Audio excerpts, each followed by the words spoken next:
Namaste friends, welcome to Bio Studies. Now this video is the part 1 of the Living Word. The Living Word is the first chapter under the unit The Diversity in the Living Word. Now first quickly we will see the topics to be covered under this chapter, The Living Word. Please refer a slide here. The 5 topics to be covered under this chapter are the characteristics of life, biodiversity and need for classification, taxonomy and systematics, binomial nomenclature, and 5th one, taxonomic hierarchy. Now here I have mentioned these topics so that you will be familiar with the scientific words that we are going to study under this chapter. Okay. Now if you closely look at these topics explains the basics of biology. So before you study the biology of class 11th, 12th or any higher classes, you must know its basics. Okay, first one. The second point is, while studying biology, you will come across many scientific words, terminologies. Okay. So these terminologies, like see here, we have biodiversity, taxonomy, binomial nomenclature, taxonomic hierarchy. So all these scientific terms, they seem to be very complicated, but they are very easy to understand and remember.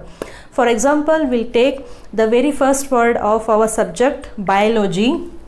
Now what is biology? The word biology is derived from 2 Greek words. Okay, first one is bios and second one is logos. Okay, bios means what? Bios means life.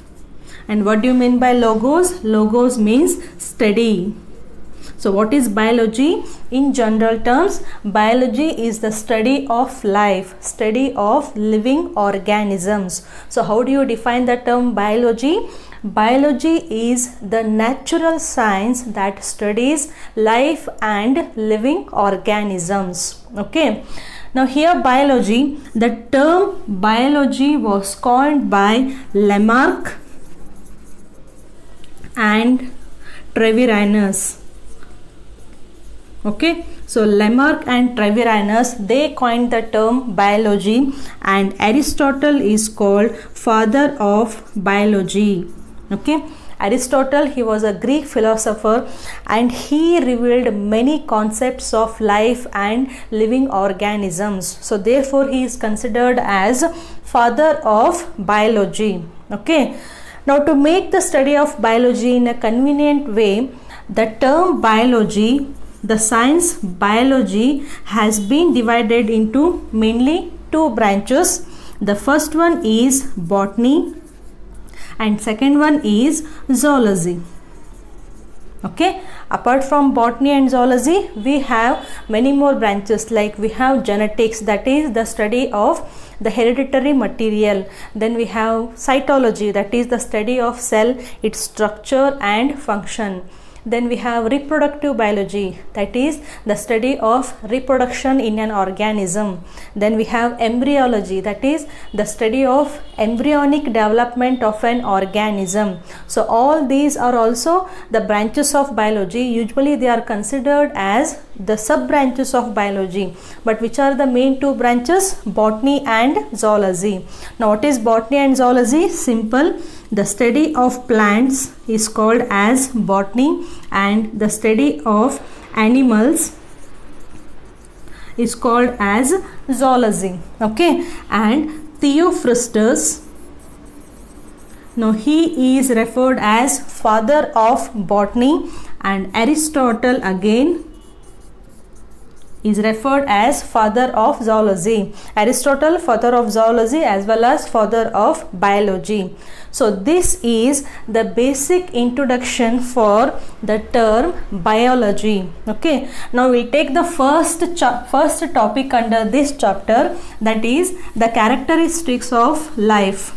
Okay, now first one is the characteristics of life here. So the first question that arises here is, what is living? Okay, what is living? See, the term living cannot be explained with the help of a single sentence or the single word. but we have so many living and non-living things around us, isn't it?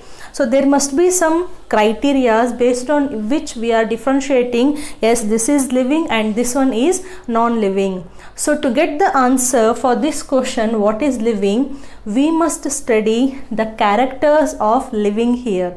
Okay, and in this chapter we are studying such 5 characters, that is the characters of living organisms or the characters of life are, first one will be studying growth, okay, second one reproduction,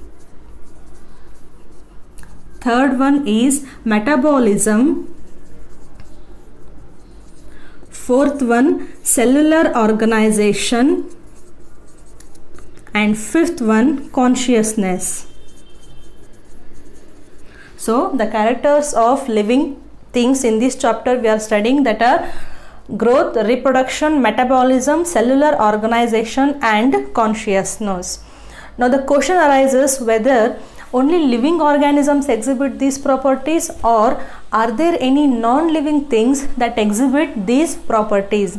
So when the non-living thing is also exhibiting some of these characters, then why they are not considered under the living category? Now the answer for these questions we are going to study in the next video. So next video we will take all these characters one by one and we'll try to define the word living or life. So this video is the introduction for the living word. Thank you for watching.